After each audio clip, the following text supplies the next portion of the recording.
I got yours. Okay, perfect. So we'll have the panelists introduce themselves, and I will not be the one talking. So much. Cool. All right, boom. Hello, Amanda. Hello, Moby, and everyone. So I'm Amanda Horvath. I have been creating videos for businesses for the last 4 years. I've been running a video marketing company, started it in LA, and then moved to here about 2 years ago. But don't worry, I'm not one of those California folks. I'm actually from here. Close enough. I got here when I was 9. So a year ago, I launched, after kind of getting sick of all my clients trying to tell them, like, hey, you should be creating consistent content. You should be doing X, Y, and Z with your videos. I was like, okay, well, I'm just going to start creating my own videos because no one can really tell me what I can or can't create that way. And then I can prove that it works, and then they might be interested in doing that as well. And so a year ago, I launched, or close to a year ago, 45 weeks today, I launched my own YouTube channel where I teach business owners and entrepreneurs how to leverage the power of video without breaking the bank or taking up tons of their time. Sweet. Woo! So who's doing a YouTube channel? Awesome. A few people. Who's doing video generally for the business? How do I find your channel? What's your channel? Amanda Horvath. Horvath. Awesome. So video, who's not doing video at all for their business? At all. At all. At all. Who wants to do video that is not doing video? Sweet. Cool. I'm Sachit. I don't really create content, but my background is over the last 6 years working with a lot of content creators, authors, podcasters, people with Instagram followings on monetization and growth. So like working with behind the scenes with like New York Times bestselling authors, top podcasters, and now I'm working on taking everything I've learned and packaging it in different ways in like workshops and stuff to help more people widely. Awesome. So, who's looking to get their content sponsored? Okay. Yes? Or make money in like different ways. Yeah, and revenue. Okay, cool. Great engagement, guys. I'm gonna give you shit. Okay, please. Hi, I'm Namrata, or Nami, to make everyone's lives easier. So I, what was the question? Who am I? So I, born and brought up in India. My business partner is right there. We were both good Indian girls who did like, she was an engineer, I was a supply chain analyst, made our parents happy, and then we're like, you know what, let's piss them off. And so we both became unemployed in 2016 for different reasons, and we'd been best friends for a while, so we decided, let's start a YouTube channel to talk about our unemployment and piss our parents off more.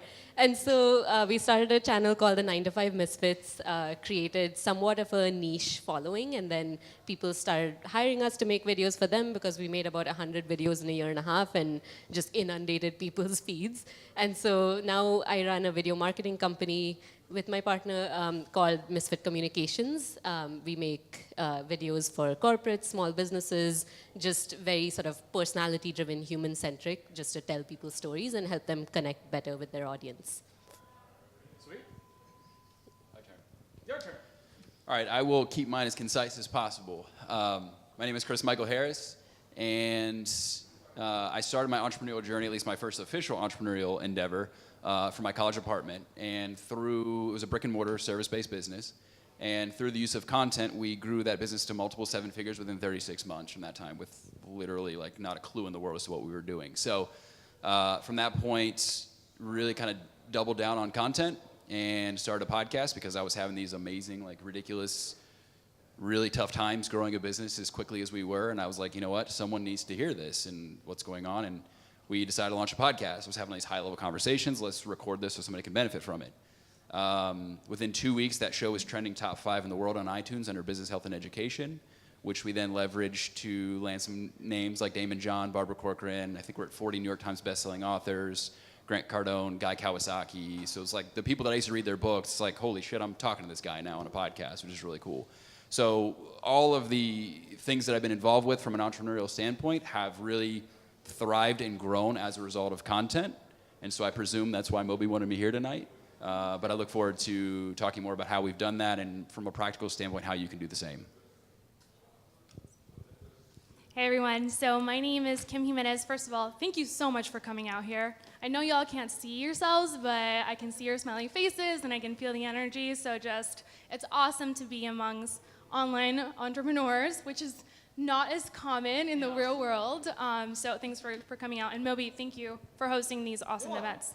So my name is Kim Jimenez, like I mentioned, and I got my start in the online space, actually helping my husband launch and grow his first multi-million-dollar company. And so kind of started interning, doing a lot of social media marketing for small businesses, then went into corporate, handled multi-million-dollar marketing campaigns at a larger scale, virtually, and that kind of evolved into just launching my own company as a consultant, and now I am very happy that our most recent project is called the Business Lounge, and so we run a membership site teaching online entrepreneurs how to grow and scale online companies. So that's been a lot of fun. We're privileged enough to have 12,000 members and serve them every single month in 32 countries, different languages, and so I'm super excited to share kind of like our journey of how we did that, but more importantly, what we see working for our members every single day. So we're kind of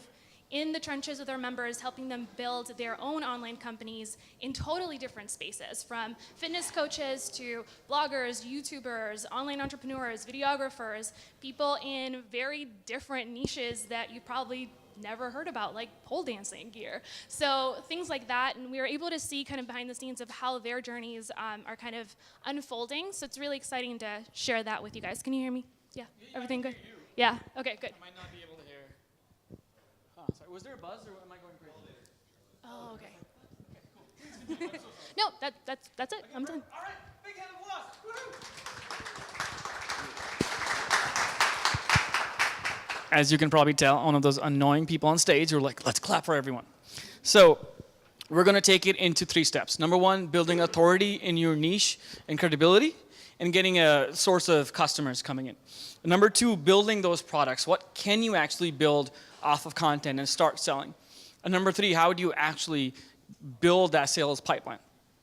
Cool. So the first question I want to, just so people have a good idea of what y'all do in a little bit more detail, what was the first paycheck that you got for yourself or for someone else based on content? Who was your first client and how would you get them?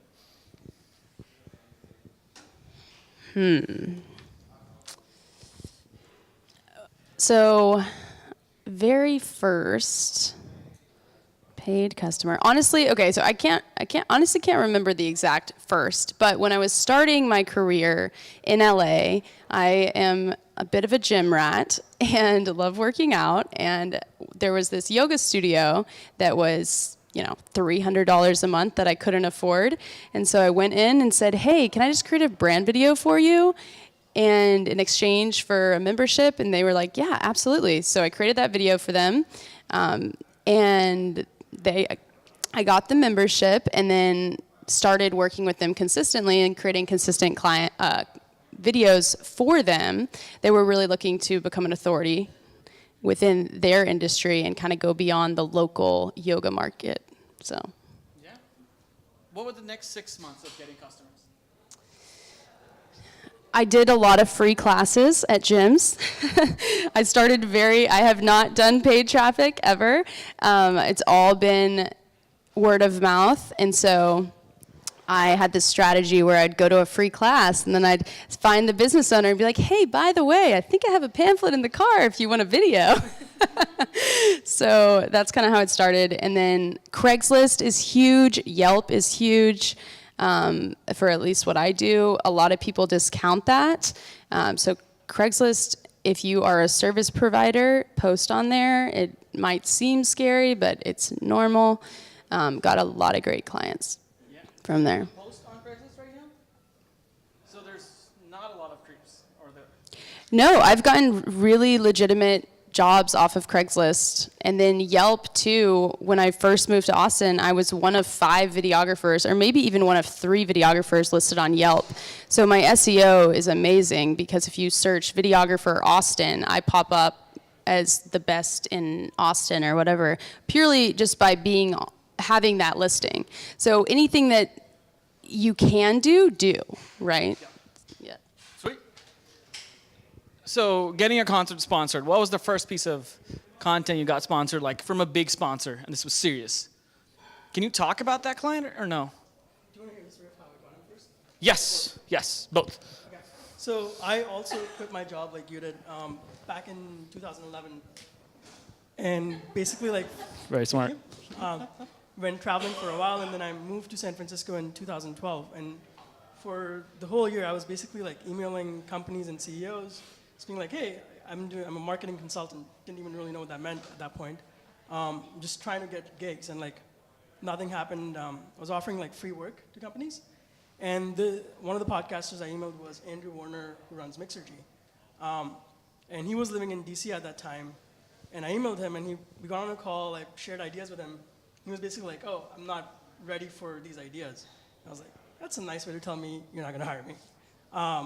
And then I thought that was it. And 3 months later, he moved to San Francisco, and was like, hey, I moved to San Francisco, let's hang out. I was like, whoa, okay.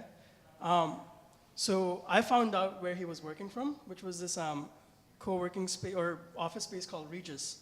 And I was like, if I just hang out near him, You I might stalked get him? something. So I had a membership to their lounge or their co-working area, a free membership because I wasn't really making any money. So I started like working from there every day. I would just go there and he would like come in and be like, oh, hey, you work from here too? I'm like, yeah, I've been coming here every month. And a month later, one day he was working in his office and he comes out and he's like, hey, I'm working on this project. Do you want to help me? Like, sure. So he was building this gift giving thing on his site. And we worked for like 2 hours. And at the end he goes like, how much do you charge? It's like, well, this one's for free. It's fine. He's like, no, how much do you charge? And I still remember my voice was trembling. I was like, $100 an hour? And he's like, okay, so 2 hours, PayPal me 200 right there. And I was like, oh God, I've charged him so much. He's never gonna work with me or whatever. But ended up like, he made like thousands of dollars from it. So it worked out. And then nothing happened from that. And then like 6 months later, we connected again. And basically he hired me for a day for a project. And I can go into that later if you want. But basically like proved myself for a day. Then he hired me for 2 weeks, which turned into like 2 months. And then it just like still going on. And I did a bunch of different projects for him. And then I saw that he was running sponsorships. And he wasn't doing a good job. Like I think he was, at that point, he was making like $50,000 a year. And I just went to him, I'm like, replied the same thing. I'm like, I don't think you're doing sponsorship really well. I think I can do it better. Don't pay me up front. Just give me a percentage on the back end. And let me just try this. He was like, okay. So I basically emailed a lot of other podcasters. And I was like, hey, I'm running sponsorship for Andrew. You want to get on a call? And like everyone was like, anything for Andrew. So got on calls with like Jordan Harbinger, Pat Flynn, just asking them how they do it. And they gave me all their secrets. And like one of the secrets I learned was from Sam Parr, who runs a conference called HustleCon in SF. And he was like, look for companies that have a high acquisition cost because they'll be willing to pay more. So I just started digging into like the Mixergy sponsor form thing that was already on the site that no one was responding to. And one of the companies was actually Alex, who's here, like works with them, is TopTal. Hey, Alex. And I emailed the CEO and I was like, hey, yeah, you've applied for sponsorship, let's get on a call. And so usually on podcast sponsorship, it works on a CPM model, right? It's like per 1,000 downloads, you get this much. And I didn't even know any of that. How does CPM work? It's like let's say like it's like a $25 CPM. So that means if you get 1,000 downloads, they'll pay $25. Okay. I had no idea about any of that because I was just starting. So I just went on a call with them. I'm like, how many customers do you think we can like, if you sponsor for a month, like, how many customers do you think we can send you? And I was like, I think we can send you like 6 or 7. And he was like, okay, yeah, that sounds fair. I'm like, what's your acquisition cost? And we just multiplied that. I was like, okay, so this is what we're going to charge for a month. Does that seem fair? I don't want to share the numbers because I don't want to share the like acquisition cost. Let's say it's like $1,000. So it was like 6,000. He was like, yeah, that works. And right then we closed the contract. And with that conversation, we more than doubled our prices. And then just went from there. Nice. So you kind of not really faked your way into it, but you were like, I know this stuff, I want to help you, but you learned along the way super, super fast. Everything, yeah. Cool. Nice. Most of the stuff I sold clients, I had no idea how to do it at that point. And then I figured it out after. Okay. Quick question before we jump. Did you feel like an imposter when you started doing that? Still do. Cool. Okay. Nanny, so you quit your job Yes. as a supply chain analyst, and your parents called you probably very sadly. But what was getting those first few clients like in the first 3 months? Were you doing a lot of stuff that, like Amanda was, going and picking a target market and just growing that? No. So for us, full disclosure, we were actually trying to run a different business at the time because we were doing YouTube content very much around helping South Asians get back into the workforce and like explain to their parents that it was okay that they were not being doctors, lawyers, engineers. And so we thought very much that we were going to like become these like career coaches extraordinaire, except nobody wanted to pay us to do that. And so in the meantime, we just started getting inquiries because by then we had done like 100 videos and it had been a year and a half and we'd just been making 2 videos a week, and just a lot of people in our community, especially because they just hadn't seen that kind of content before, they were just like, oh, okay, they just kind of associated video with us. And so anytime anyone had a need for video, they would just automatically think of us because we'd just been inundating their feeds for so long that it finally just hit. So our first client was like, hey, are you up for hire? And Pavi and I literally looked at each other. We're like, are we up for hire? And then we had no equipment because we just shot with one camera. We didn't have lights because we just like shot in her living room with 3 different floor lamps, and we were like hella bootlegging it, just bootstrapping it. And so we actually told her, yes, we'll come shoot your video. And then we went and bought equipment and just showed up at her door and we're like, yeah, we're professionals. Yeah. So yeah, and then after that, we were like, okay, we can see this becoming a business. So that's when we really started to invest in, okay, maybe we should learn about how to do this professionally. So then we started investing in equipment, started teaching ourselves all the ins and outs of how to make videos beyond just YouTube talking head videos. So yeah, it was a very steep learning curve, but you just had to do it. You just had to hustle. So. How long has it been now? So we started our YouTube channel 2.5 years ago, and then our first client came a year and a half after we started, or close to a year and a half after. And then we just took freelance clients for a while because we wanted to beta test our product and sort of really hone it before we went and started another LLC and stuff. So we actually only formed the LLC last April, exactly a year ago. So we've been officially Misfit Communications for a year. Awesome. And now we've done like proper corporate videos and stuff like that. Sweet. So at this time, we've talked to someone who has clients that you help make videos for, right? And you help people make their own videos. You help podcasters, creators, authors build revenue models around their content, and you get clients. We're shifting a little bit as we go towards that side of the panel, as we talk more about digital assets and digital products. So we have a whole variety. Because let's talk about your paid community. Yeah, well, I wanted to get into something first, if you don't mind. It's too follow up you can't because do it. it's a really important point about what Amanda was talking about. Like with my first business, that entire 7-figure build was done with a hyper-local marketing strategy. And so one of the biggest things that I see people making a mistake with is that they don't want to roll up their sleeves and do what perceivingly is like the grunt work, right? Like they just want to get online and create content and like service the world. And the problem with doing that, and the reason that we benefited and grew so quickly, and I've done the same thing right now, like I'm a business and performance coach, and I'm transitioning into what you're talking about with digital assets and selling community, having people sign up for a community or membership or whatever, is when you do that hands-on face-to-face work, you get to know them at such a deep, innate level that your marketing, because the hardest part about content is that you don't have the benefit of, right? Like I can have a conversation with you and I can watch and present whatever I'm selling and I can see how you react and I can respond accordingly. When you're selling online, you don't have that opportunity to have that back and forth engagement, right? So your content has to ring true to them on such a deep and meaningful level that you cover all of their objectives. Anything they're gonna say, they're like, yeah, well, I'm stuck here. You're gonna nail all those points, whether it's objections, pain points, emotional cues, whatever, right? You're not gonna have those unless you do the work hands-on first, right? And that can start with a hyper-local marketing strategy. So if you're seeing kind of a trend, it sounds like most of you kind of start in that similar fashion where you did a lot of the hands-on work yourselves. If you might look on Google Maps. If you came to this location, you might have seen my name pop up. Like I have an office here and I 100% took advantage of that, right? I get a lot of clients from just being here and seeing my name on the map and being like, what is this guy all about? And then coaching them accordingly. So I don't want to diminish that. I think it's really, really important. And that was, so back to the original question you were talking about where you got your first contract from, I believe, whatever it was. We totally leveraged other people's platforms, right? Because as you're creating YouTube videos, or for me, blogging was a real go-to. Like that's what grew both of my companies, the way that we've grown, was blogging.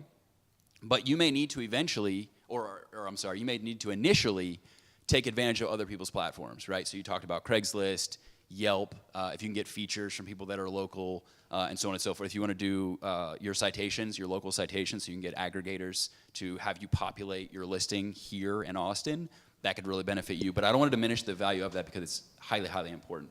What were you going to ask me about digital assets, communities? What about paid? Yeah, your paid community. What is it, and why did you start that one? Okay, so in doing the work that I was doing as a business coach over the past 2 years, what I was finding is I was referencing a lot of the books that I had read. I'm like, oh, this is from Thrive by Ariana Huffington, and you need to go check this out. And I would literally, part of the curriculum was go read this book. Simultaneously, I'd be sharing insights from books on Instagram, or I'd write a blog, or I'd have a lot of my podcast guests. I would say probably 60 to 70% of my guests that come on my show, they're authors, and they're promoting their book. So I was like, how do I create a symbiotic relationship around this idea of like books and the curriculum that I'm giving to my clients, but having that a more scalable, platform, right? And I was also getting people on Instagram that saw me post something about, hey, this is a chapter from a book I read or whatever, and I'd have people DM me and say like, what books do you recommend I read? So the book thing just kept coming up and up and up, like whether it was with my clients or whether it was online, right? And that's part of content, is analyzing your content and seeing what people are resonating with, because that really is going to tell you what to create more of, especially if you want to get paid. And so this idea of books just kept coming up and what they should be reading and so on and so forth. So I created a beta community about 5 months ago. We filled the first 120 seats like that, with an audience that we had already built. And we kind of just basically had around the premise of, I am extremely ADD, right? Like if you listen to me talk, I'm 100% going off on some tangent somewhere else that I'm not even supposed to be talking about. So reading was always a real challenge for me, right? And so I created the system that works for me that coincidentally also worked for busy entrepreneurs, which is just read 7 to 10 pages a day, right? Any book that you can find, business related, you're going to be able to finish that book in 30 days if you just read 7 to 10 pages, right? So we're so conditioned, the high school and college mantra of like, wait till the day before the test and then just get it all in your brain and then try to pass the test. But that's not how you learn, right? And so we started teaching this methodology to people about how to read consistently, just incorporate it into their day. And at the end of every month, we do a web class, and every week we do live streams where we give updates and discussion questions. So they're really like implementing the things that they learn as they're learning it.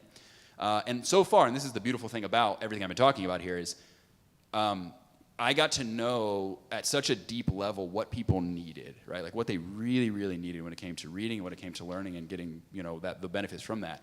In the 5 months, in the 120 seats, whatever we filled, I think our churn, we've lost 7 people in 5 to 7 months or 5 to 6 months total, not like percent every month, we've lost 7 total people. That's it. So now, and the benefit of doing that, and again, I may be getting way ahead of myself here, we're going to get into some advanced stuff, but taking the time to sharpen the axe before you swing, getting the opportunity to get to know these people, and having a churn rate that's so low. Now when you talk about what you're talking about with paid advertisement, you're filling a bucket that doesn't have holes, right? And so that's really, really, really important.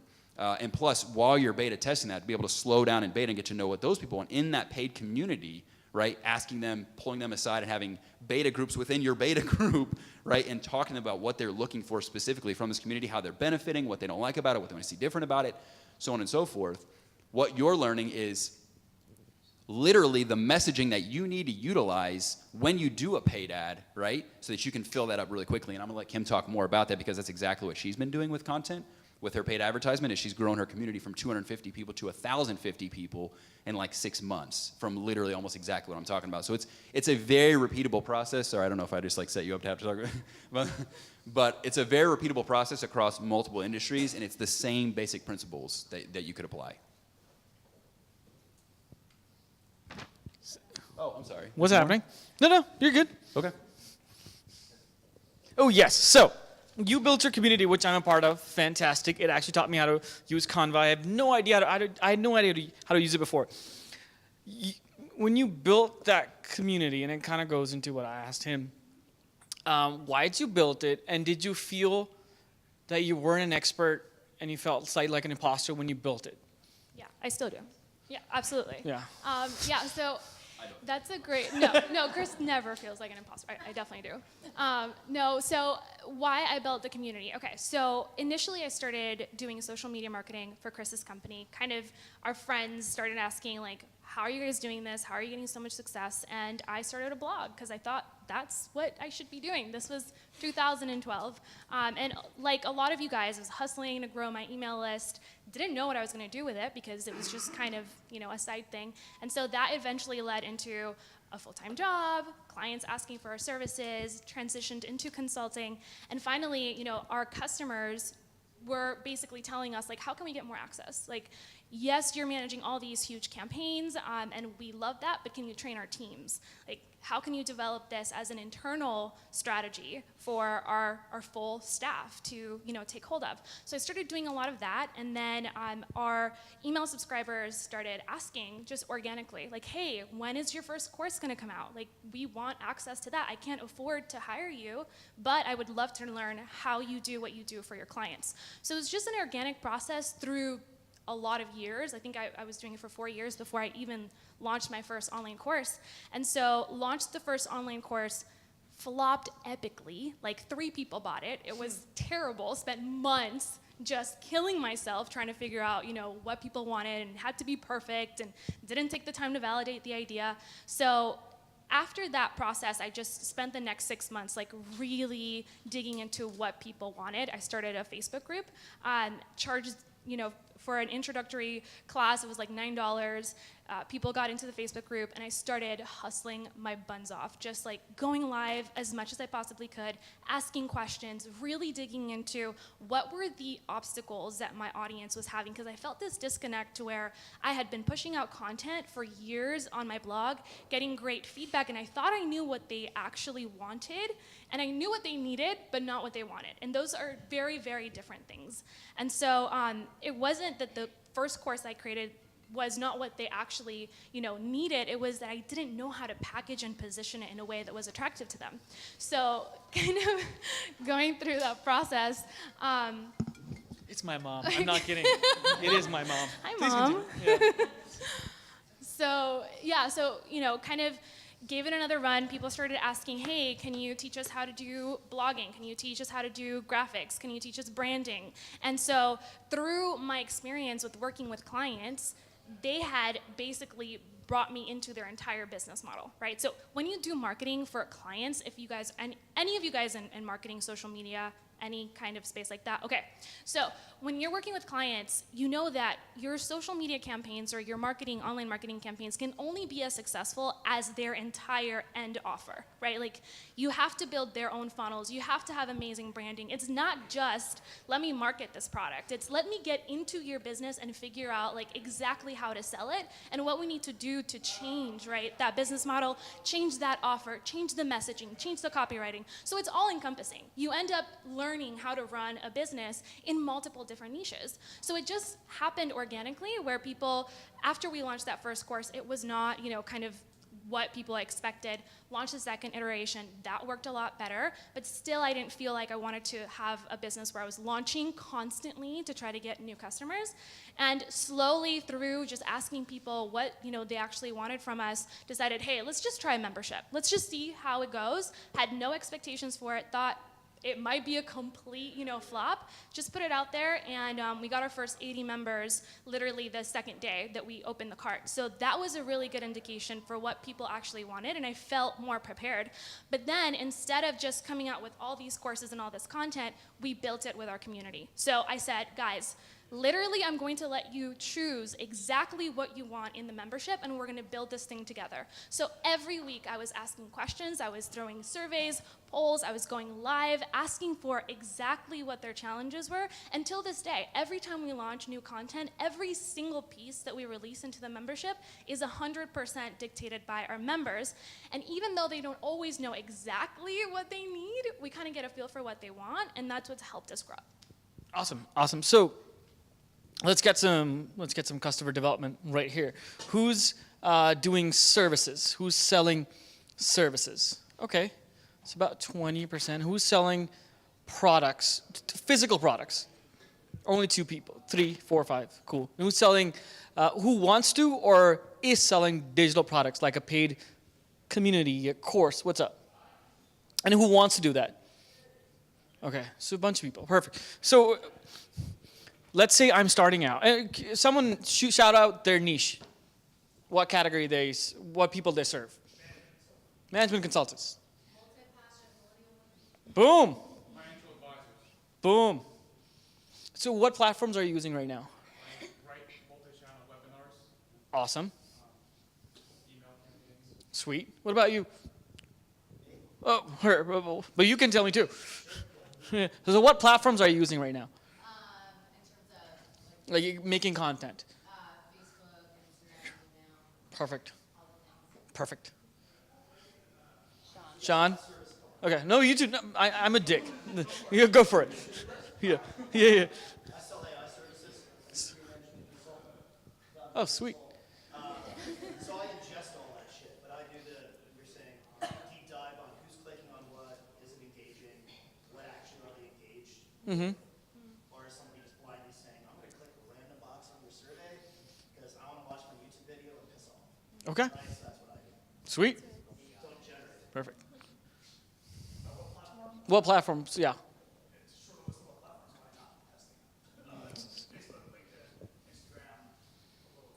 Ads? Perfect. Cool. So let's say I want to start selling my services or products. And I'm positioning myself as an expert because you kind of have to do that. You can't say that I have 25 years of experience when you're 23 or even 28, right? But you have to be like, I'm credible because I've done X, Y, Z.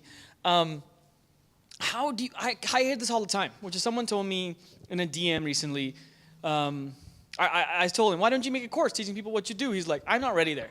I'm not ready yet. How do you get over that? And please jump in. This is free for all now. You can fight each other for it too. I think it goes back to what I was talking about before, like rolling up your sleeves and doing the work, right? Like, But it's scary, right? no, I get that. But like, so this is a crazy, I had this like health crisis that really derailed my entire life. This was a few years ago. And so I had to exit and leave the company that I started when I was in college.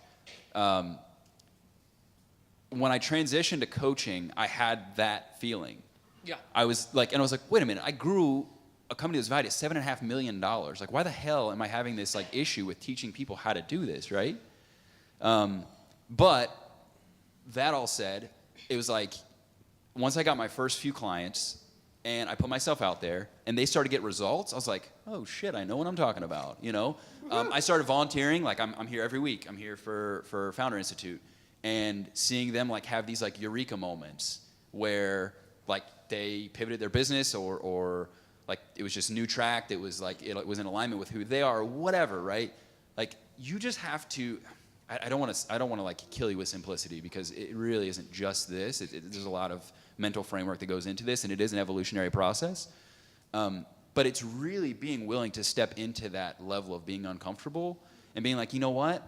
I'm not ready right now, and that's okay. And if you want to challenge yourself to do this is a really good exercise. Look at the people that you admire and respect, right? So for me, let's say it's like a Lewis Howes, right? A guy who has a really like amazing, at this point, celebrity level podcast. Go listen to like his first like 10 episodes. They are atrociously bad. Go look at his first reviews. They are like, dude, jump off a bridge, you're terrible. Like literally, I'm not kidding you. People are like, how the hell did this guy get all these big name guests? He's the worst, right? So I think what we do is we tend to isolate ourselves back into the, oh my God, I'm the only person that has ever gone through this in the history of business. When every single person that is doing what you are doing or doing what you want to do started exactly where you are right now, wherever that is. Whether you're just now starting out or whether you're on the cusp of scale or whatever that looks like, someone else has been right there where you are, and it's a matter of going back and looking, being like, holy shit, they were literally in my shoes doing exactly what I'm trying to do and had the exact same challenges that I have, because that'll normalize it and make it be like, you know what, this is part of the journey. This is just part of the process. And for me, that was like, okay, well that's fine. Then let's just keep plowing through this. It's just part of my journey. Yeah, so a few things. Tim, oh, thank you. You're really good at this. Tim Ferriss got super drunk in his first interview, if you've heard that. Have you heard that one? It's horrible. It's fun, but it's horrible. And you're absolutely right. The first thing that you do is extremely uncomfortable. I puked 30 minutes before the first time I was talking in the US about 6 years ago. Not today, 6 years ago. And before I was doing Facebook Live too, the first time I did it, my hands were just like, I didn't even look at the camera. I put it down for an interview. I never looked at the camera. We can go more about, our insecurities and fears and everything, but how do you, let's say you're like, okay, I'm gonna do it. I'm gonna get uncomfortable. How do you position yourself? Let's say I have 2 to 10 years of experience. How do I position myself as an expert? Does that mean a headline on Instagram, a website? Do you just say things about yourself? Like, how do you do it? What's the end goal? What's the end goal? Oh, you're right. Thank you. The end goal is to sell my services or products. Yeah, and be like, yeah, this guy knows what he's talking about. Even if I do, but I don't feel like, how do I position myself for the first time or start doing that? So I think I did everything like very differently than like people are doing now. So one mistake I think people make right now is everyone's like, let's start an online course. And like they've never done anything. So most people have no business creating online courses because Amen. it's like you have to create something that is basically like a program that is looking for like and solving every edge case that someone's going to have in their heads, right? So the first thing people should start with is like services.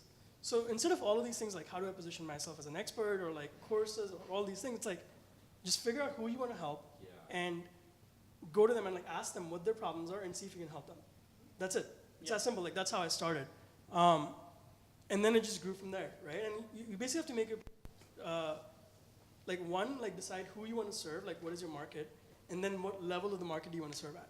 So do you want to help people who are like starting off get a little better, or do you want let's say you want to work with like people at the top and help them get better? So for me, like that was the market I want to work with. Based on that, you were asking about channels, right? So I was like, do Facebook Lives, like Instagram, all this stuff. I haven't done any of that. What I figured out is if I want to work with people at the top, no one's reaching out to them. So all I did was figure out how to like get their emails and then just cold email hundreds of people and got like calls and meetings. And there was no social media, no LinkedIn, none of that. I was just reaching out and being like, hey, I think I can help you with this. You want to get on a call, figured out the problems, gave them solutions. And some of them said yes, like Andrew. And then through him, I did really good work. And then he started telling other people. And then it just grew from there. And there was no real like social media or anything involved in that. Because the other thing I decided I didn't want to be public. Because the people I was working with, like they had too much exposure already.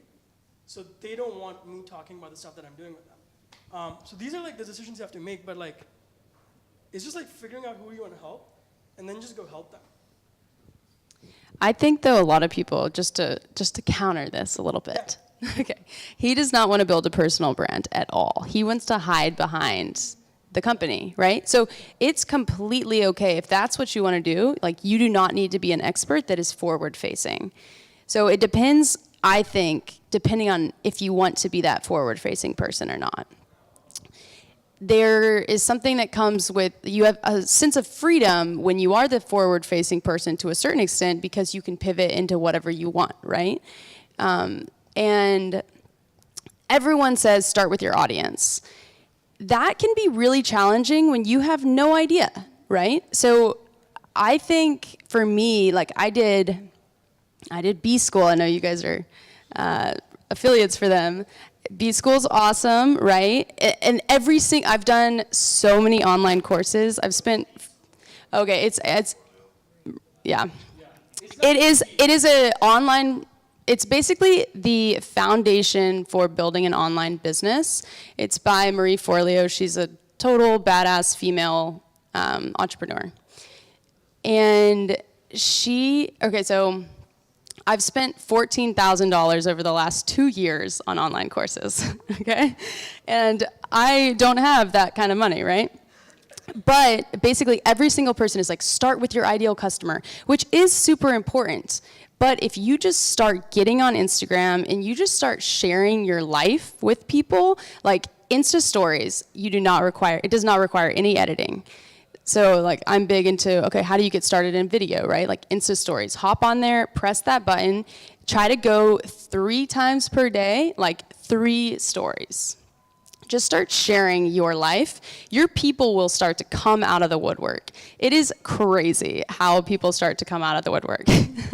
So they will start to tell you what they want. So instead of doing it, like you do need to think about, okay, who do I want to help a little bit, but at the same time, like I think those people will start to come out. So just to kind of flip everything that everyone says in online marketing on its head, do it a little backwards and just start producing content and see what happens. I think off the backs of that, yes, for sure, start just producing content. Also, I think you take baby steps. So you don't have to, because if you listen to a lot of online gurus and stuff, everyone's like, why aren't you on Snapchat and why aren't you on TikTok or whatever new stuff is coming out? But you have to have a little bit of awareness of, look, this is not my audience. So even for us, when we started YouTube content, eventually we were like, this is not our audience. And so we actually pivoted to LinkedIn because that's where our target market hangs out, and that's, it's also not as saturated as Facebook or YouTube. So you just have to know, sort of, start testing, start just taking baby steps. You don't have to be everywhere. You don't have to be everything to everyone. If you're good at one thing, start talking about that one thing and reach out to your 1,000 true fans, or just start doing a lot of, talking to your friends, talking to your colleagues, anyone that can help you validate that idea, and just do a lot of like market research and focus groups or whatever. But just, it's okay to be one thing and just build on it. Yeah, Kim, adding to all of that and giving you the hardest question in this set. So let's say you are starting to make that content. You're posting on Instagram stories. You're making LinkedIn. You're reaching out to people. How do you actually figure out what they want? Because I can say, hey, would you pay $5 for X, Y, Z? Most people don't want to hurt my feelings. They're like, sure, leave me alone now. But how do you actually validate that? What are people's problems that they're going to pay for? Like for financial advisors, right? How does someone figure it out? Yeah, I think that's a great question. So there's no validation like money in the bank, right?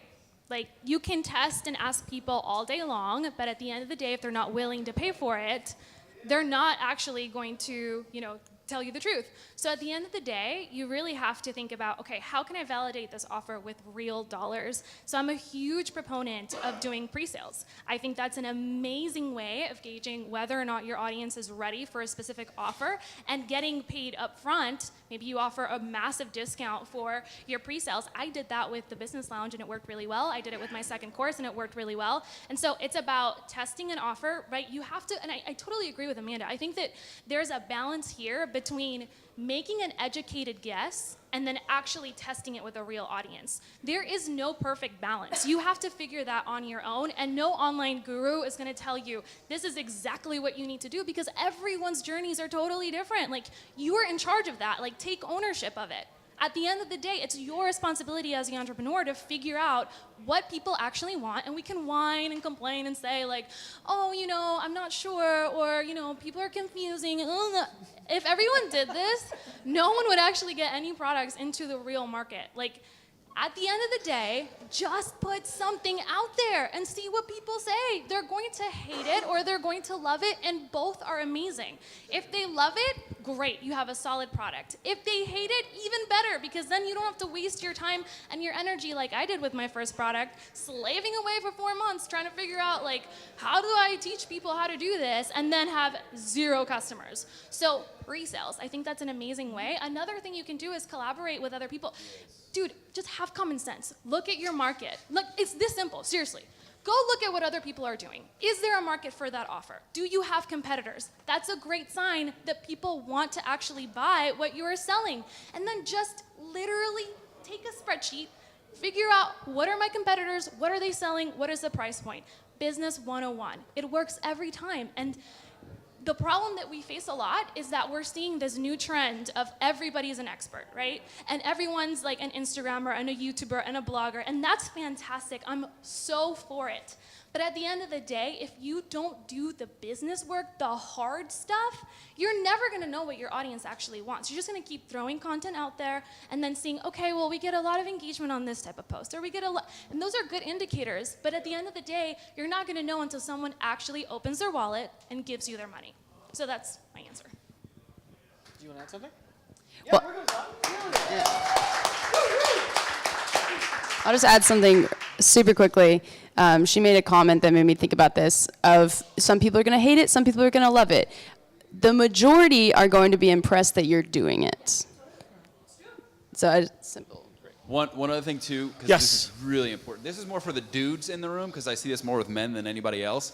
But when you talk about authority, there's a really dangerous path that you can go down.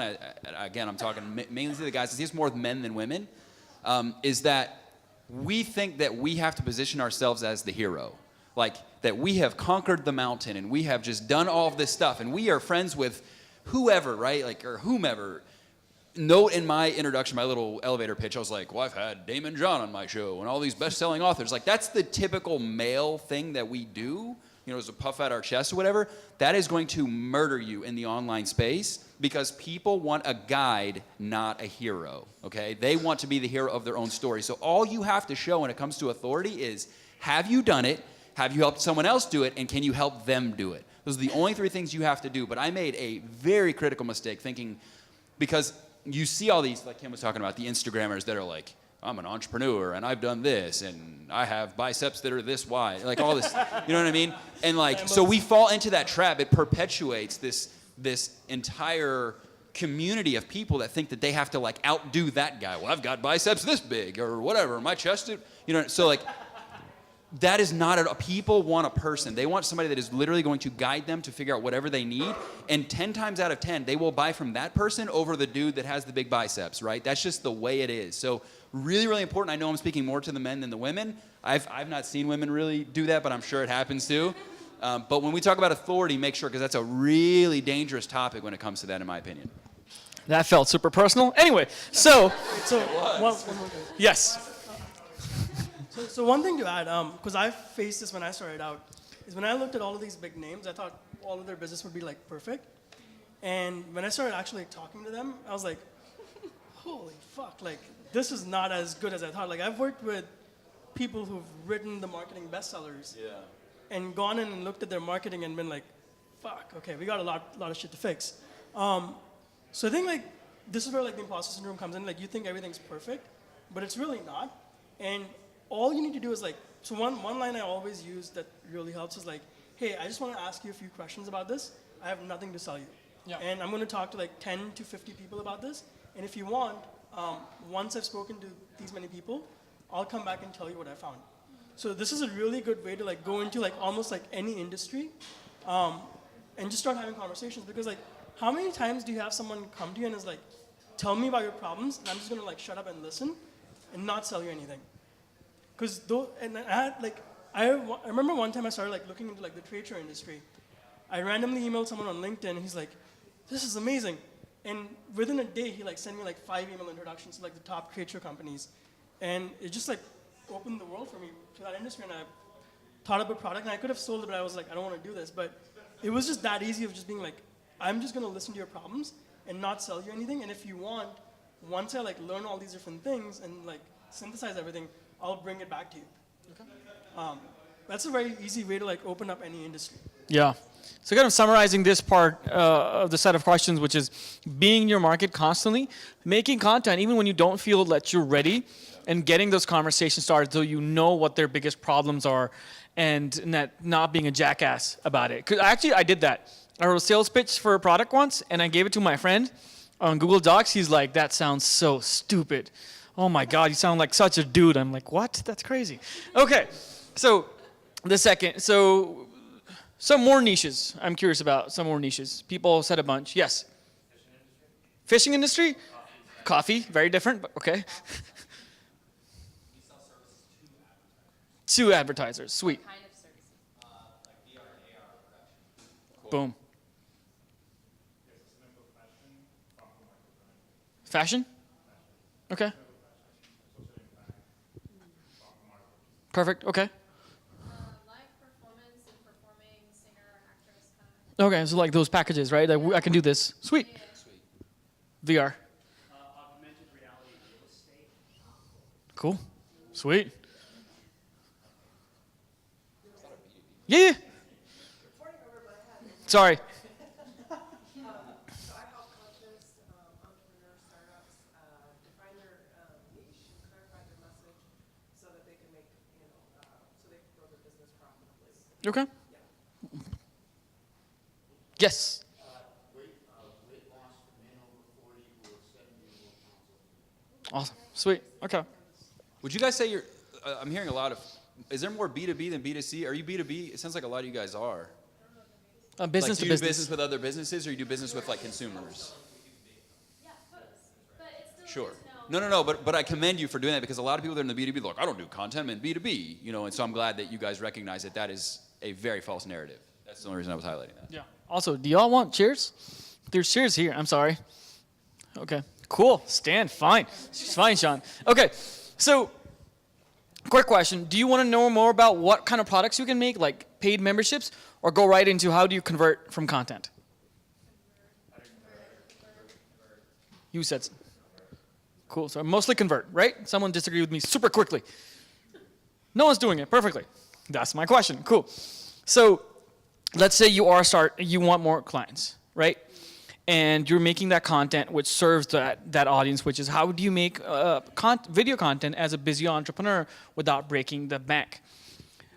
We all do make content. Sometimes it feels like we're just making content. It just gets a bunch of likes, and that's it. Maybe 1, 2 comments. How do you actually get potential customers to engage with you? And what do you do after that to actually sell them? So just to throw it out there, the typical one, right? You want to get them on your email list immediately, or not necessarily immediately, but you do want to have that offer. But as just to speak generally, because I've been creating videos for different businesses across the board, right? So how do you convert someone from a brand video, for example, versus a social media content video? Just in general, you have to have one clear action that you want them to take. Instead of having, like, oftentimes it's like, oh, by the way, can you like this video? Can you also drop a comment below? And can you subscribe, right? It's like, that's a lot. What do you want? What's the one thing you want them to do? And can you make that super, super clear at the end of the video? And you can also do it via text. So a lot of times when we're making videos for businesses, at the end it can feel very awkward. It's like, hey, can you mention, hey, let's hop on a call. Let's just talk this out. It could be a little awkward. So you can have a call to action in text with your logo as well. That's a very specific call to action. So changing the question a little bit, and we'll tweak it as we go. So kind of going to that point, which is, how do you show value to a corporation saying, hey, I want to do this for you? How do you show that value? Let's say that you've established a reputation for I can help people get sponsored. But now you're going after someone who has a lot of proposals like that coming their way. How would you stand out? So if I'm going after like a podcaster who has other people who want to run sponsorships for him? Yeah. Well, how do you convert them with some competition? Right. The first thing so when I'm going into a sales thing, it's almost like yourself needs to disappear completely from that thing, because that's the only way you can be like completely present to what they're saying. And I'm just looking for what are the problems they're facing, and what are the challenges they're having, and like what do they need help with. So for example, like I've had companies where like they get on a call and they're like, yeah, like we want help with marketing, and we already have a marketing agency that's doing it. And I'm like, okay, well, how's it going with that agency? They're like, it's going well. I'm like, cool. Let's end the call right now, because why are we on a call if it's already going well, right? So the first thing I'm always looking for is like a problem, because if there's no problem, why are we there? So with companies, I'm just trying to understand like, what are they doing for marketing? What are the challenges they're having? Have they tried other podcasts? How has that worked? What is their like user acquisition cost and all these different things to figure out really like if we can deliver. And until I know that we can deliver, I don't even talk about myself. It would be like, so let's say like you go to a doctor, right? And he's like, you need brain surgery. You're like, fuck, like you didn't even ask me about what I'm like going through. And like that's what most people do is they're like, oh, this is what you need to like buy from me, Like the doctor will like ask you all these questions and like really like understand what you need before he recommends something to you. Because like in medicine, like what is it, like a prescription without diagnosis is like malpractice. And it really should be the same in our industry because like people are just selling stuff without understanding what people want. And that's what it all goes back to. Is, Back that up a little bit. You said a great analogy of I go to the doctor when I'm feeling sick. Right? The Right. doctor doesn't call me and be like, hey Ricky, are you sick? Do you need to have brain Right. surgery today? Right. So using that analogy, right? So if you're reaching out to a business as a management consultant, using that as an example, Yeah. right? You don't just call and say, hi, my name's Ricky. What are your problems today? Right? You have to call and represent who you are, I assume, or Right. the service you're providing, Yeah. and get through the doorkeeper, get the right person on the phone, etc. So I mean that's a huge step that you seem to have glossed right over, right? Because once you get the person on the phone, yes, listening is the key, right? Right. To success, and it's hard to do. But if you want to maybe, if you don't mind, back up and talk about that first, without talking about yourself, how do you get someone Cutting through the noise, you mean? so who's your market and like who are you trying to reach? We work with a lot of, our target market is advertising agencies. And what is the problem that you're helping with them with? They do not everyone, and this has changed a little bit, but a lot of people want VR and AR. We're going to Okay. turn them into a Tide Pod, but they don't have like a single clue how to make that happen. Okay. A lot of times you see very terrible gimmicky experiences because of that. And so we help with like the strategy consulting, but also the production of those immersive experiences. I can take this one. Go into one-on-one conversation before Q&A though. I know, I'm sorry. Yes. So but we can go into more detail later, but yeah, like the big thing is like identifying what their need is and just reaching out to them. At least that's what's worked for me. Like you can build lists of all the advertising agencies in the U.S. and just start reaching out to them with like whatever the problem that you mentioned that they have. Like what is the benefit of adding? I guess like they're adding more services to the portfolio through this. Yeah, so be like you're probably a company that's running. This is kind of like MRR, and do you want to add more services to increase your monthly recurring revenue? If yes, like let's hop on a conversation. And I would just email like 100 advertising agencies and see what kind of ROI you get from that. Just a real quick add to that, and then we'll move on from the one-to-one conversation. But if you start producing how-to content, because I'm also B2B, selling to business owners that you need video, right? And I've been doing it since before people were like, video is a thing, right? Now it's a thing that people know that they need, but AR and VR is a thing that they kind of know that they need, but they don't really know what they need. So if you can start talking about this subject and producing how-to content, once again, on your Facebook Live, Insta Stories, if you're feeling confident, you could jump into YouTube, but I don't recommend it unless you're ready. But that, honestly, will be your best bet for converting customers, because by the time that they get to you, they already know what they need to know to convert better. So people think, oh, they'll hire me just to produce one video. Well, I'm like, well, it doesn't take one video, right? Like, you need multiple videos. And so that's really my recommendation. To your last point, then it's not about giving them one or two videos, it's about solving that problem that they're hiring you for, right? Okay. So you have a different way of getting or starting to get clients, because you started off by making very specific, funny, entertaining, and useful content, and then you start getting clients. So what's your current way of getting clients? Inbound, or do you reach out to people?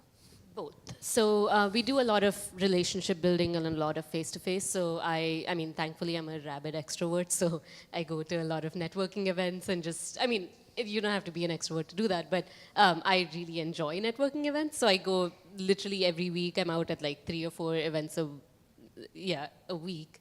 And just trying to build those relationships. And also you have to qualify, right? You have to make sure that you're going to the right events and not just going to like a college meetup if you're trying to get to like a partner at Deloitte.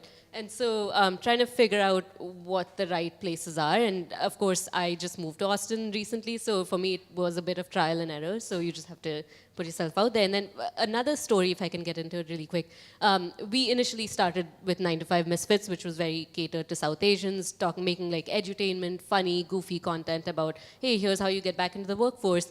Then we started getting corporate clients and, more serious, completely different from our from our 9 to 5 Misfit audience. And we created Misfit Communications, which was a video marketing company, and the two had completely separate audiences. And we made the mistake of not separating the two brands initially. So we were making content to educate our Misfit Communications clients, which were businesses and corporates, about, hey, here's how you make video content, here's how you tell your story, whatever, and putting it on 9 to 5 Misfits. So then our 9 to 5 Misfits South Asian base was like, what is this? Why am I learning about this? So then this year we're like, we have to separate the two brands, make a very clear delineation, and we told our audience that this is what we're doing. If you want to see this content, let us know and we'll put it up, but we're not just going to throw it at you and assume that you want to see it. Awesome. So, kind of asking a question before I jump to y'all. Who's making how-to content? Are you making how-to content for financial advisors, for women? Yeah? As if you're a coach, are you making how-to content right now? You can say no, please. That would be very helpful. I show them how to have a client appreciation night that doesn't make them off-put and scam their asset into other Yeah. So helping them through your content, right? So that's one way to get inbound attention, right? How about who's reaching out to potential customers? Yeah? Yeah, how's that going? You can just... Cool. Anybody saying good? Yeah. So I do a lot of Instagram prospecting, which is really just building relationships with the people who I'm following with, who are following me, who are engaging with my content. I try to really make a point to reach out to them, slide into their DMs, and start a conversation. And if it feels like a good fit, then I will invite them on a call. And it's a very natural, organic type of thing, but it works really, really well. Yeah. Okay, so it's a mix of that. I offer brand evaluation sessions. It's very Directly. Cool. Yeah. Directly? Okay. Yeah, so like 20 minutes for free. Yeah. People can take a look at their brand, and then I offer them something at the end. Awesome.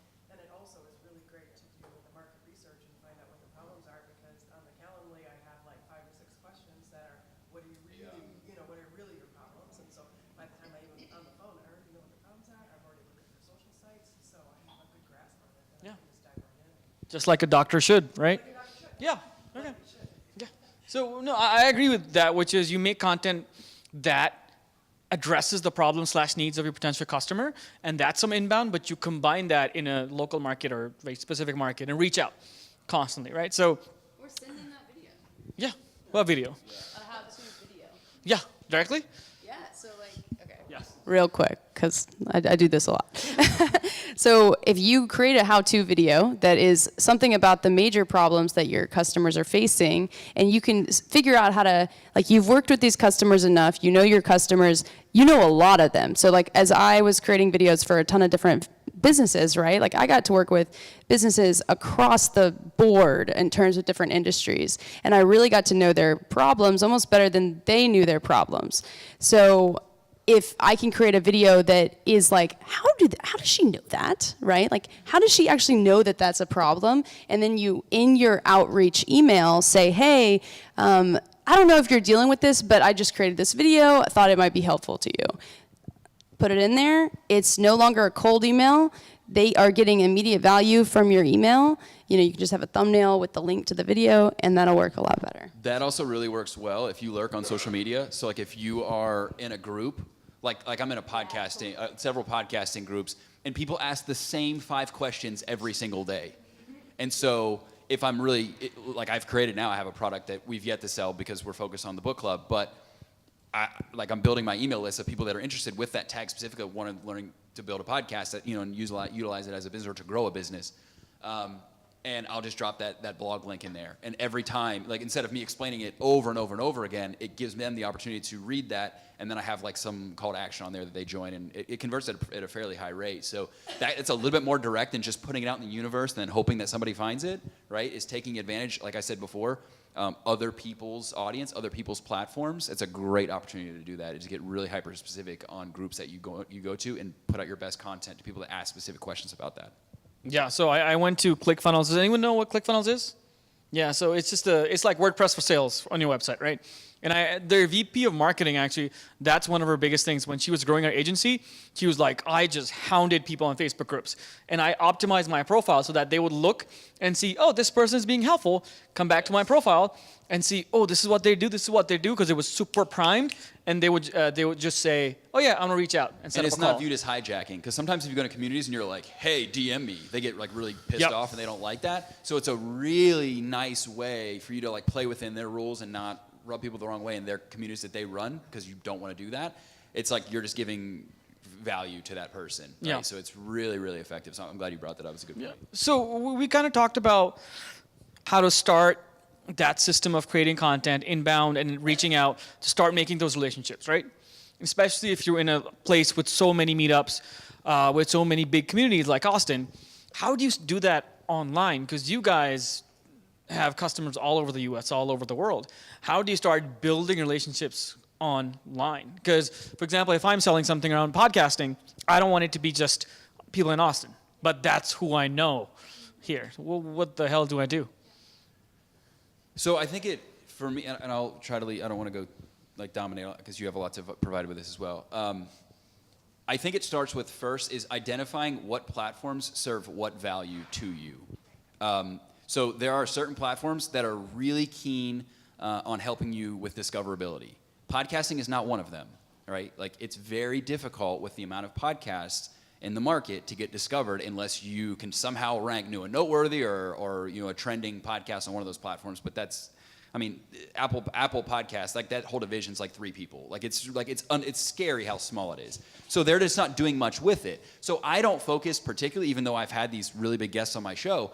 I know that that's not what that platform's for. For me, that's turning fans into super fans. The people that join my email list, I'm sending them content weekly of conversations I've had with these big guests that I mentioned and building that relationship with them. For me, blogging is really the main traffic driver. So to validate that point even further with metrics, 8 months ago, we were like, you know what? We really want to see an increase in our traffic. The podcasting, we were kind of having that revelation of like, it's just not a discoverability platform. Let's double down on blogging. Within 4 to 6 months, we saw a 10x increase in our email list and in our traffic to our website just from doing that alone. So identifying and recognizing what platforms are good for what purposes. I would put Instagram in the nurture category as well. Look at the data. If you're not using Google Analytics in 2019 and really doing deep dives and figure out where shit is coming from, like you're really missing the 8 ball big time, right? Like it's so important that you know where stuff is coming from, because we were spending a lot of time on Instagram, same as the podcast, right? I was on all the wrong platforms doing all of the wrong things, literally. I was focused Instagram and podcast, non-discoverability type platforms that drive CTR, right? So I was looking at the analytics, and like I had 20,000 impressions or whatever it was on Instagram, and I had like, it was like, how many people went to my website? 4. How many profile clicks? 6. So I'm not diminishing the value of Instagram. I'm not, right? But there's so many people that are focused on, well, the engagement on Instagram is amazing, and I get likes and comments. Okay, are those likes and comments, are they turning into customers? And if they're not, that's a problem, right? If you own a Walmart location and people come into your Walmart and they don't buy anything, you ain't gonna be running a Walmart for too long, right? So we just don't inherently view the digital space the same way that we view, a brick and mortar or a restaurant or something like that. And like, you need to really do a deep dive on the metrics. And if you don't have, like I said, if you don't have analytics, go home tonight and look at where those traffic sources are coming from, and then figuring out which one of those platforms. Look for platforms. You need to be on at least one that is optimized for search. Blogging, YouTube, Pinterest, right? Search platforms where your content's going to live forever, and it's not going to last 30 seconds on a Twitter feed, and then no one ever sees it because no one's going to scroll down to actually find what you tweeted. Even if it was the most profound shit in the world, I'm going to give you $1 million to whoever responds to this tweet, but no one's ever going to see it, right? Because they're not going to scroll past your first 2 or 3 tweets, right? It's just not going to happen. So it's not that those things aren't valuable. You really need to do the detective work and figure out which one of those platforms is going to serve you and what capacity, and have a strategy that coincides with that. That's when things can really take off, and that's when you start reaching people at a larger scale. Awesome. So, Kim, I'm going to use all of this and summarize all of it for you to answer. It's going to be a lot of fun. And then we're going to move on to the last part of this panel and jump into Q&A, because I feel like that would be more interactive. Obviously, it's Q&A. So I'm making content on Instagram, on YouTube, and I picked a platform, and I'm doing one platform that's search. But I'm trying everything a little bit, And I heard someone tell me you need to have a website, and you can't sell shit on social media. You got to have an email list. And I'm coming to believe it. And let's say I have 10K followers on Instagram around a niche, health and fitness for dudes. I have an idea of the customer. I have some content going. I started the website. I have like 100 people on my email list. I'm like, I need to sell something. My rent's coming up. What's the process that I start going into? This is a big question, but I know you can do it, so. You mean the process in terms of like product development or actually building a funnel? Like how? The funnel. The funnel. From Okay. social media to website to email. Okay. Yeah. So if you're in that stage where maybe you haven't sold anything yet or haven't done it consistently, I think you have to keep things as simple as possible. I think our first kind of inclination as marketers, because by the way, we're all marketers. Like if you're an entrepreneur, you're a marketer. And so it's to complicate things. Like we have to have these amazing automations, and then there's got to be like an engagement sequence and a sales sequence and a follow-up sequence, and that can be really sexy and really fun to play with after you validated your product, after you have a customer base that's told you, hey, I love this aspect of the product, this needs tweaking, or you need to go through a process of perfecting that offer. But I think initially, in terms of like how do you build a funnel, I think the first thing you have to do is just send one email that says, hey, I have this for sale. Here's an awesome, bonus, or here's an awesome incentive to purchase it now. Most people don't understand the power of scarcity. And I think that's really missing across the board for most people online. So I think we have to understand that as marketers, as online entrepreneurs, we're competing against giant e-commerce brands, right? We have the power of Amazon, where literally with one click you can get anything ordered online. There's so many options online. People don't have a lot of attention span. So A, you have to make the offer irresistible. And the way that you make the offer irresistible is you make it super specific. And when I'm talking about super specific, I mean you position it for a very individualized person.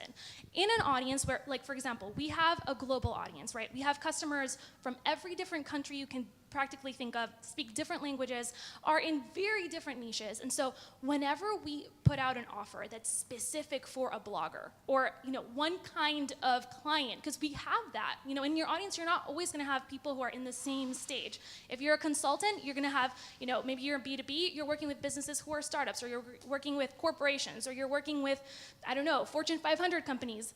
They're a totally different customer. So if you can make an offer hyper specific for one individual problem, not 17. You're not solving 17 problems, you're solving one problem.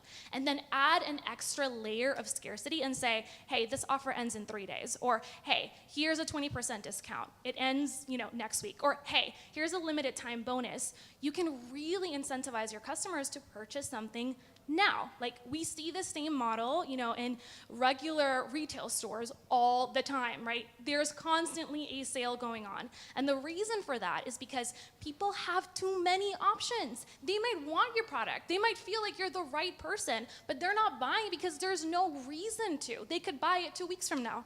Does that make sense? So online, we don't always make that distinction, and we're like wondering why people are coming to our websites, seeing or reading through an entire sales page, going to our checkout page, filling out their name and email, and then leaving halfway, right? That happens all the time. About 90% of the people who make it all the way up to your checkout page are leaving.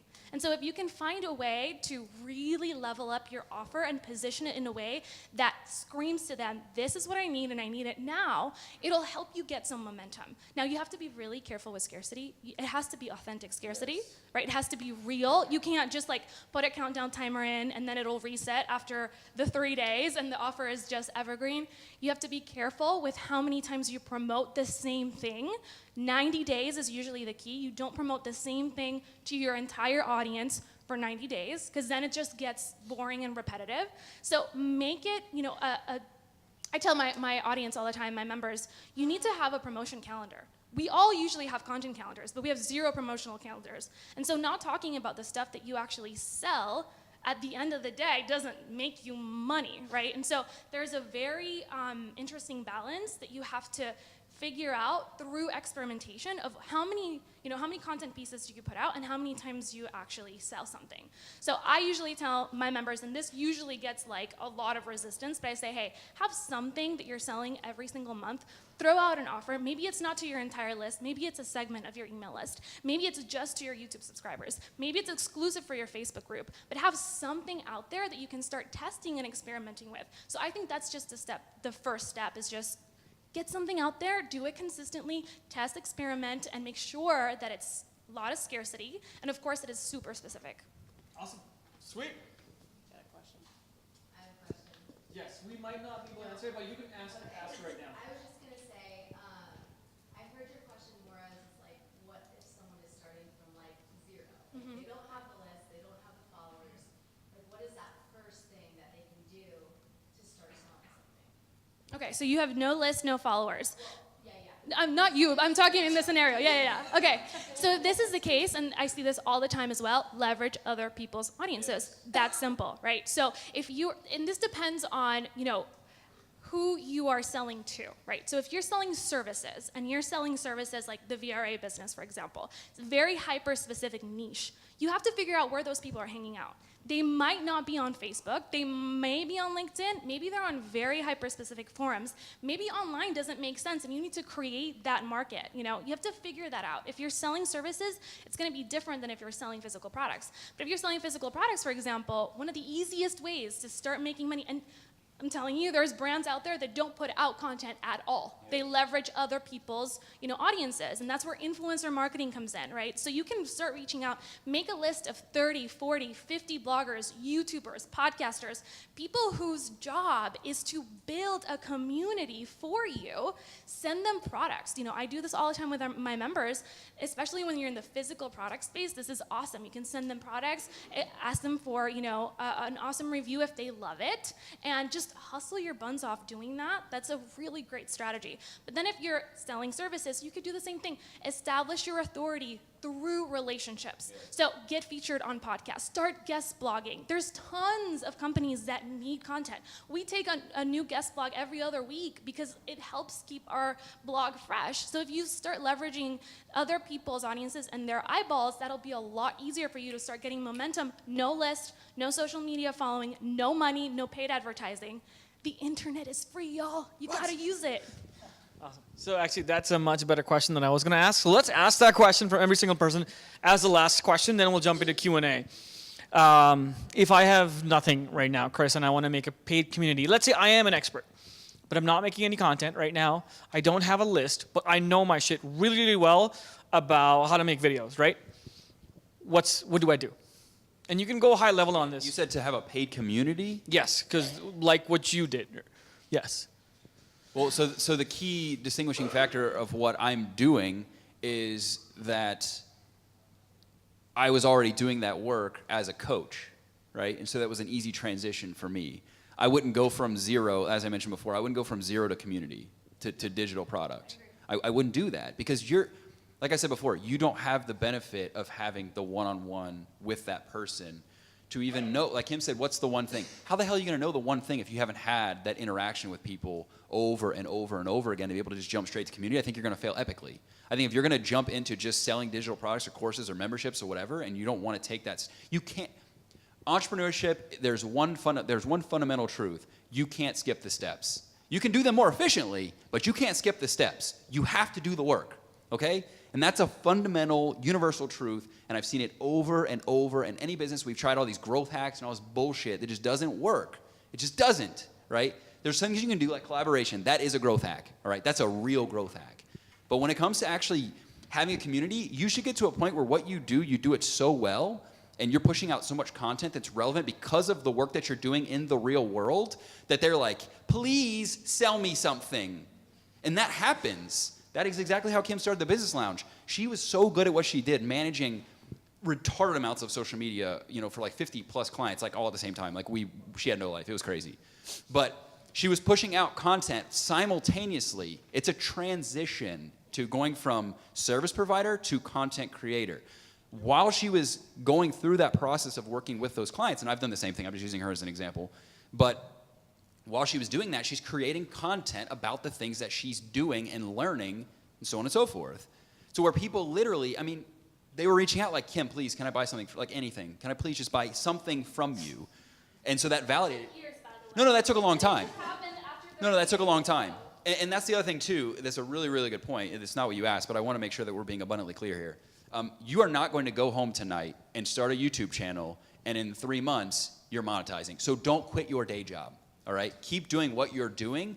The content aspect needs to happen organically, right? Because it does take a long time. And you don't, I always say this, you want to have urgency, not desperation, all right? And so when you get into desperation mode, I always say this, and I'm literally going to trademark and put it on a t-shirt or something, but the dream dies when the bank dries, all right? And so while you're developing content, you need to give it adequate time. So it's really important that you give yourself permission to take a step back as a service provider and let that happen organically, because you need to give yourself time and permission to learn and grow. It's like anything else in life. You don't go from kindergarten to college, right? There's a process that is a formulaic one that you need to go through and follow. So I know that's not what you asked me, but I knew my people so well because I've been doing this shit for so long now that it was the natural, organic next step. Whatever the next step is for you, it's going to fall in your lap.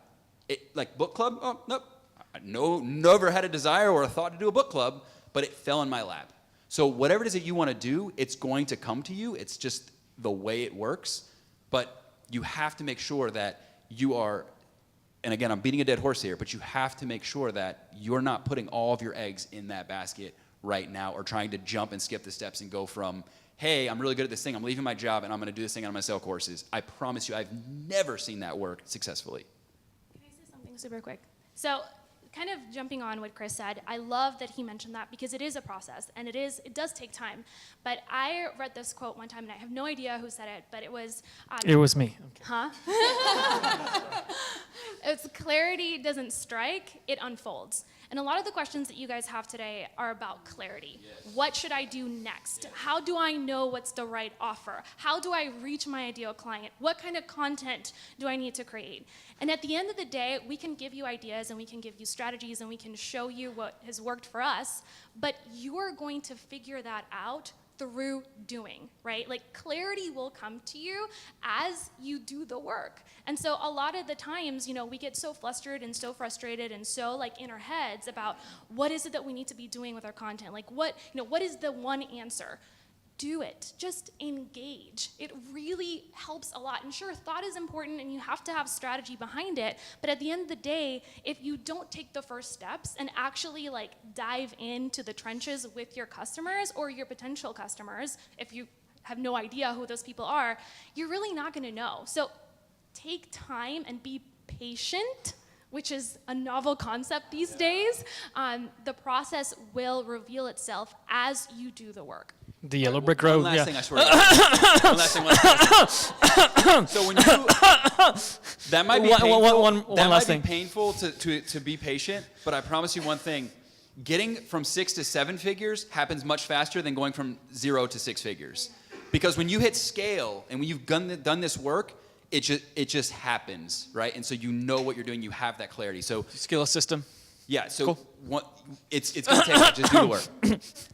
I'm done. All right, so now, when you were starting out, what advice would you give to that person right now, which is how to get these clients, how to start building these relationships? So we were at 0 followers, 0 everything, just 2.5 years ago. So what we did was just really tell our story. I know this is such an overused term, but be authentic. It's 100% true, because that's the only thing, guys. Your story is the only thing that somebody cannot replicate. And everyone, everyone's interested in a good origin story. So to give you an example, Bumble, okay, you could look at it as just another dating app, or you could look at it as a dating app that was started by a girl who was sexually harassed by her previous, somebody at her previous company, left it and wanted to create a kinder, more female-centric place. And so she created an app where women make the first move. So now you're bought in, now you're interested. So same way with you guys, tell your story, set yourselves apart, don't be afraid. Awesome. Do you want to talk about which one is more impactful, talking just about sponsorship or a revenue model as a content creator? I think the starting out part. Okay, let's go. So I think we're having a few conversations. Like one is like, what channel do you use? What to sell, how to sell them, right? And I think before you decide any of that, it comes back to like knowing yourself. So for example, like if for channels you have like email, Facebook, Instagram stories, and all these different things. For me, I realized I didn't want to be public, so I picked email. I've sent email to like people on Shark Tank, and they've responded, like the investors. So What's the email again? I'm kidding. Mark Cuban's like, I think like mark.cuban@dallasmavericks.net or something. It's very easy to figure out. And then in terms of even like the content, right? It's like, do you actually want to create content or not? And like that influences what kind of content you create. So like for me, I didn't really want to create that much content. So I was like, okay, I'm just going to focus on creating 1 or 2 pieces that are really good. So once I did a lot of work with Andrew over like the year and a half, I basically invested whatever I could into like a case study that I shot with him. And that one piece of content is worth like 30 blog posts, because it's basically like 6 videos of him being like, oh, this is how great he is, all these different things. So I literally just need to cold email that to a podcaster, and I know most of them will respond because everyone knows who he is. So I think it's like, It's results. You're focused on like, results. I was just like, and my website basically is completely social proof. There's like 0 content. In fact, the only way I get content is by like doing these kinds of things, and I just use that as content. Been used. 'Cause I Bamboozled. I realize like I don't like creating content, right? Like a lot of people are really good. Like you guys are great at creating content. For me, like I sit in front of a blank page and I'm like, what do I do? What do I write? And I think the problem happens when you try and force yourself to just do something that doesn't come naturally. So it's like really like figuring out like, what do you like doing? Like, do you want to be on Instagram stories? If you don't want to do it, don't do it. Just cold email people. If you don't want to be cold emailing people and you want to be on Instagram stories, do that. Find one thing that works for you and just spend all your time doing that instead of trying everything and like nothing working. So, how would you start if you had 0, or what advice would you give to someone?